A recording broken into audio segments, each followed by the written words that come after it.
आप सभी का मेरे पीएस केमिस्ट्री यूट्यूब चैनल में स्वागत है। आज हम पढ़ने वाले हैं सार्थक अंक के बारे में। तो शुरुआत करने से पहले मैं एक अच्छे शब्द बोलना चाहूँगा कि ज़िंदगी में कोई साथ दे या ना दे, हमें खुद ही आगे बढ़ते रहना है, क्योंकि खुद से अच्छा हम सफ़र और कोई नहीं होता। तो चलिए आज की जो क्लास है हम शुरुआत करते हैं। तो आइए हम जानते हैं, सबसे पहले हम सार्थक अंक को देखते हैं। सार्थक अंक हम जानते हैं कि प्रयोगशाला में किए गए प्रत्येक मापन में त्रुटि व अनिश्चितता लिए होता है। जब हम किसी भौतिक मात्रा को मापते हैं तो हर मापन में कुछ अंक ऐसे होते हैं जो निश्चित होते हैं। एक बार और हम पढ़ लेते हैं। जैसे जब हम प्रयोगशाला में में किया गया प्रत्येक मापन में क्या होता है, त्रुटि व अनिश्चितता लिए होता है। और जब हम किसी भौतिक मात्रा को मापते हैं तो हर मापन में कुछ अंक ऐसे होते हैं जो निश्चित होते हैं और एक अंक अनुमानित या अनसर्टेन होता है। आपने कभी न कभी प्रयोगशाला में जैसे कि मापन किया होगा या कहीं भी जैसे किए होंगे, जैसे कि 10वीं में या 11वीं में 12वीं में कहीं भी अगर आप मापन किए होंगे तो उसमें आपने देखा होगा कि कुछ भी जो अंक रहता है वो कई अंक है जो अनिश्चित रहता है। तो इन सभी निश्चित अंकों और एक अनुमानित अंक को मिलाकर सार्थक अंक कहा जाता है। क्या कहा जाता है? इन सभी यानी कि निश्चित और अनिश्चित दोनों अंक को मिलाकर सार्थक अंक कह सकते हैं। या तो हम अगर इस भाषा में पढ़ें तो इन सभी निश्चित अंकों और एक अनुमानित अंक को मिलाकर सार्थक अंक कहा जाता है। तो अगर हम एग्जाम्पल देखते हैं तो जैसे कि 25.3 सेंटीमीटर है, इसमें कुल सार्थक अंक कितना है? 3 है। 2 और 5 क्या है? निश्चित है, यानी कि यहाँ पे देखिए ये 2 और 5 है, दोनों क्या है? निश्चित है। और ये 3 जो है अनिश्चित है, यानी कि अनसर्टेन है, अनुमानित। इसमें 2 जो है कि 2 और 5 निश्चित है, 3 अनुमानित है। और इसमें रूल क्या देखते हैं, रूल के बारे में। Rule for reporting the significant figure in A number, किसी संख्या में सार्थक अंक को लिखने के नियम कैसे लिखते हैं उसके बारे में देखते हैं। तो रूल पहला जो है, सभी नॉन जीरो अंक सार्थक अंक होते हैं। नॉन जीरो कहने से जो जीरो नहीं होता। तो एग्जाम्पल हम देखते हैं, जैसे कि 24 अगर 2, 4, 5 जिसे हम 245 कहते हैं, इसमें कितना है? 3 सार्थक अंक है। उसी प्रकार हम जैसे कि 44.3 लेते हैं, इसमें भी कितना है? 3 सार्थक अंक है। इसमें हमें ध्यान नहीं देना है कि जो दशमलव है इसे हम सार्थक अंक में नहीं गिनेंगे। इसमें भी लिख दें जैसे कि दशमलव बिंदु की सार्थक अंकों में गणना नहीं की जाती है। अब हम आते हैं, जैसे कि यहाँ पे देखिए रूल दूसरा क्या कहता है। 2 गैर शून्य नॉन जीरो अंकों के मध्य स्थित शून्य सदैव सार्थक अंक होते हैं। यानी कि देखिए एग्जाम्पल, जैसे कि 6 है, 6.01, तो इसमें 3 सार्थक अंक हो गए, क्योंकि ये जीरो जो है बीच में है। या और यहाँ पे जैसे दूसरा देखिए 205 है, इसमें भी 3 सार्थक अंक है। 6001 है, 6.001, इसमें 4 सार्थक है। अब रूल तीसरा क्या कहते हैं, इसे देखिए। किसी गैर शून्य नॉन जीरो अंक के बाईं तरफ लिखा गया शून्य सार्थक अंक नहीं होता। यानी कि कहने का मतलब अपने बाएं तरफ का, जैसे वे केवल दशमलव बिंदु का स्थान निर्धारित करते हैं। जैसे कि यहाँ देखिए एग्जाम्पल 0.523, तो इसमें 3 सार्थक अंक है। और दूसरा क्या है? 0.014, इसमें 2 सार्थक अंक है। अब यहाँ देखिए 0.002, एक सार्थक अंक। कहने का मतलब अगर बाईं तरफ अगर आता है तो क्या सार्थक अंक में हम इसे नहीं गिनेंगे। अब हम इसका चौथा नियम भी देख लेते हैं। चौथा रूल क्या है? समस्त शून्य जो दशमलव बिंदु के दाहिनी तरफ आते हैं सार्थक अंक होते हैं। वे मापन उपकरण की यथार्थता को प्रदर्शित करते हैं। इसका कहने का मतलब है, जैसे जो दाईं तरफ आते हैं दाहिनी तरफ सार्थक अंक होते हैं। अगर इसमें हम एग्जाम्पल देखें तो एक तार की लंबाई जिसे मीटर रॉड वर्नियर कैलिपर तथा स्क्रू गेज से मापा गया है, जो निम्नवत विभिन्न सार्थक अंक होंगे। चलिए हम आगे देखते हैं इसे।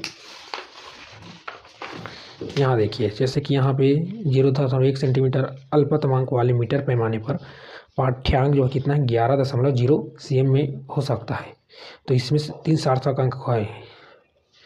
इसमें कितना है? 3 सार्थक, यानी कि जो दाहिने तरफ है उसे हम ले सकते हैं।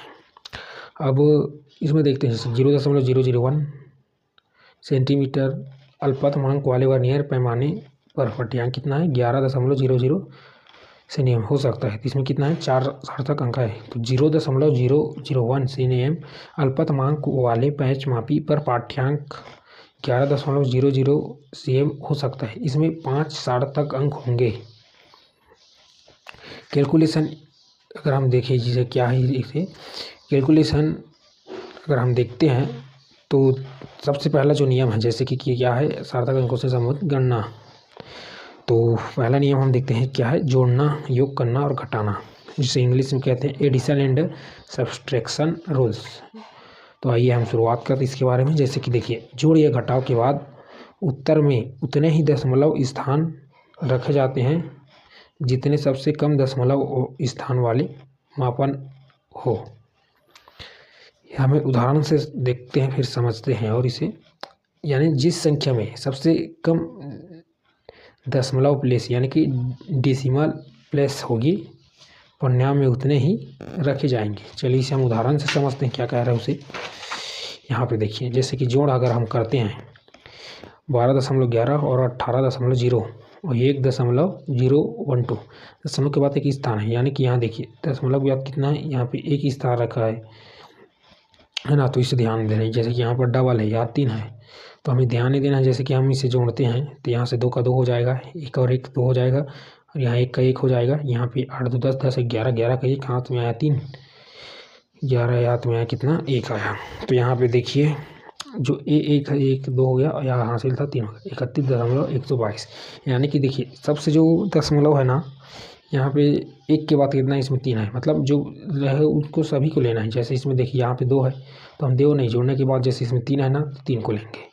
अब हम बात करते हैं आगे, जैसे कि एग्जाम्पल लेते हैं यहाँ पे। मतलब यहाँ क्या होगा, देखिए 12.11, इसमें क्या है, 2 डेसिमल प्लेस है, यानी दशमलव की क्या है, 2 संख्या। अब इसमें देखिए 18.0 में 1 डेसिमल है प्लेस है, और 1.012 में 3 डेसिमल प्लेस है, यानी 1 डेसिमल प्लेस एक ही लिख रहा है। फाइनल आंसर क्या है, देखिए 31.1। जैसे कि यहाँ दिख रखा है इसे हम लिखे, लेकिन हम फाइनल आंसर में कितना देखिए, यहाँ पे कितना लिखे, 31.122। अब इसमें परिणाम देखिए, मतलब क्या कह रहा था इसे देखिए, इसमें क्या कह रहा था, जोड़ या घटाव के बाद उत्तर में उतने ही दशमलव स्थान डेसिमल प्लेस रखे जाते हैं जितने सबसे कम दशमलव स्थान वाले मापन में हो। अगर हम सरल भाषा में अगर हम समझे तो जिस संख्या में सबसे कम डेसिमल प्लेस होगी, परिणाम में उतने ही रखे जाएंगे। ठीक है, तो ठीक इसलिए हम यहाँ पर क्या लिए हैं, सबसे कम डेसिमल कौन सा है, किनका है, इसका है, दशमलव के बाद एक स्थान, तो इसलिए हम इसे लिए हैं। ठीक है, अब हम बात करते हैं घटाव की। जैसे हमने 24.4730 और एक लिए 12.11। ठीक है, तो इसमें देखिए दशमलव के बाद 4 संख्या है, इसमें देखिए दशमलव के बाद 11 मतलब 2 संख्या है। तो अगर इसे हम माइनस करते हैं तो देखिए इतना है, तो हम जैसे यहाँ पे लिख लेते हैं, तो जैसे 3 का 3 हो गया, यहाँ मतलब 0 0 3 का 3, 7 में गया 6 बचा, 4 में गया 3 बचा दशमलव। अब उसके बाद यहाँ से 4 में 2 गया तो 2 बचेगा, 2 में 1 गया तो 1 बचेगा। तो यहाँ पे देखिए आंसर हमें क्या लिखना है, जो दशमलव के बाद 2 स्थान है, मतलब जो सबसे कम है उसे हमें लिखना है। तो यहाँ हम क्या लिखेंगे, 12.11। ठीक है, इसमें यहाँ 2 है, तो जब हम इसे माइनस करेंगे तो हमारा आंसर क्या है, 12.3630। तो हमें लिखना कौन सा है, छोटा वाला 12.36। चलिए अब फिर आगे बढ़ते हैं। जोड़ घटाना का तो हो गया। अब आते हैं हम दूसरा नियम। दूसरा नियम क्या है, सार्थक अंकों का गुणा या भाग करना, मल्टीप्लिकेशन एंड डिवीज़न। ठीक है, तो गुणा या भाग करने के बाद उत्तर में उतने ही सार्थक अंक रखे जाते हैं जितने सबसे कम सार्थक अंक वाले मापन में हैं। जैसे कि हमने पहले किया था। अगर हम इसे और एक सरल भाषा में समझे तो जिसका मेजरमेंट सबसे कम या कम सटीक है वही तय करेगा कि उत्तर में कितने सिग्निफिकेंट नंबर यह रखा जाता है। तो एग्जाम्पल जैसे हम लेते हैं, तो एग्जाम्पल में 2.5 गुणित 1.25, अगर हम दोनों का गुणा करते हैं तो हमारा कितना आता है, 3.125, या तो हम 3125 बोल सकते हैं इसे। अब हमारा ये आया, तो पहला में देखिए 2.5 सार्थक अंक कितना है, 2 है इसमें, और 1.25 सार्थक अंक कितना है, 3 है। सबसे कम सार्थक अंक इसमें 2 में, तो हम आंसर में क्या लिखेंगे, ये 2 वाला लेंगे। कितना, जैसे कि आंसर, फाइनल आंसर क्या है 3.125, तो हम आंसर यहाँ लेंगे 3.1, मतलब सबसे कम कौन सा है, पहले वाले में। तो इसी के अकॉर्डिंग हम लेंगे। हम बात करते हैं गैर सार्थक अंक को हटाना या निकटतम करना। तो किसी परिणाम को आवश्यक सार्थक अंक तक व्यक्त, क्या कह रहा है, किसी परिणाम को आवश्यक सार्थक अंक तक व्यक्त करने के लिए गैर सार्थक अंक को हटाने जाने को संख्याओं का निकटतम या राउंड अप करना कहा जाता है। इसमें कह रहा है कि इस परिणाम को आवश्यक सार्थक अंक तक, मतलब जरूरी, यानी कि आवश्यक सार्थक अंक तक व्यक्त करने के लिए गैर सार्थक अंक को हटाने जाने, मतलब गैर यानी कि हम अस्थायी संख्या को निकटतम या राउंड अप करना भी कह सकते हैं। ठीक है, तो जैसे कि हम यहाँ और आगे बढ़ते हैं, संख्याओं को निकटतम करते समय हमें क्या क्या बात ध्यान रखना चाहिए उसके बारे में देखते हैं। तो पहला जो यदि छोड़ा गया और सार्थक अंक 5 से, यानी कि इसे हम बहुत ही ध्यान से देखें क्योंकि बहुत ज़रूरी है। यदि छोड़ा गया और सार्थक अंक 5 से अधिक है तो उसके पहले वाले अंक में 1 जोड़ देंगे। इसे ध्यान देंगे, यदि छोड़ा गया और गैर सार्थक अंक 5 से अधिक है तो उसके पहले वाले अंक में 1 जोड़ देंगे। जैसे कि एग्जांपल देखिए 12.6 में यदि हम 6 को छोड़ा जाए तो अंतिम परिणाम 12.1 प्राप्त होगा, यानी कि हम इसे मान लो छोड़ते हैं, यहाँ पे हम 1 प्लस मिलेंगे। 6 अगर 5 से अधिक हुआ तब की स्थिति। अब उसी प्रकार दूसरा क्या है, यदि छोड़ा गया अंक 5 से कम है तो अंतिम परिणाम में कोई परिवर्तन नहीं किया जाएगा। जैसे कि हम यहाँ देखते हैं, जैसे कि एग्जाम्पल देखिए, संख्या क्या है 24.123 को 4 सार्थक अंकों में लिखना हो तो 3 को हटा देंगे। ठीक है ना, 3 को हटा देंगे। अब इसमें ध्यान ये हमें ये देना है, जैसे कि यहाँ पे क्या है 5, तो 5 था, 5 से अधिक था तो हम एक कम किए, मतलब कम किए। अब देखिए 5 से कम है तो यहाँ को हम 3 को हटा दिए, अंतिम परिणाम में क्या आ गया 24.12। ठीक है, 5 से कम है इसलिए हम यहाँ पे कोई परिवर्तन नहीं कर सकते। ठीक है ना यहाँ पे। अब उसके बाद हम आते हैं, यदि छोड़ा गया अंक क्या है 5 हो तो पूर्व का सार्थक अंक यदि सम है तो अपरिवर्ती की रखेंगे, तथा यदि विषम है तो 1 अंक बढ़ा देंगे। कहने का मतलब है कि यदि सार्थक अंक जो है 5 हो तो पूर्व का सार्थक अंक यदि सम है, मतलब कि पूर्व का ये अपना पहले की, मतलब 5 का पहले कौन सा 3 सम है तो अपरिवर्ती की रखेंगे, तथा यदि विषम है तो 1 अंक बढ़ा देंगे। मतलब इसमें सम रहेगा तो सेम रहेगा, अगर विषम रहा तो हम 1 अंक बढ़ा देंगे। जैसे कि 6.35 में 5 को छोड़ना हो तो 3 में 1 बढ़ा देंगे, अतः अंतिम परिणाम क्या होगा 6.4 होगा।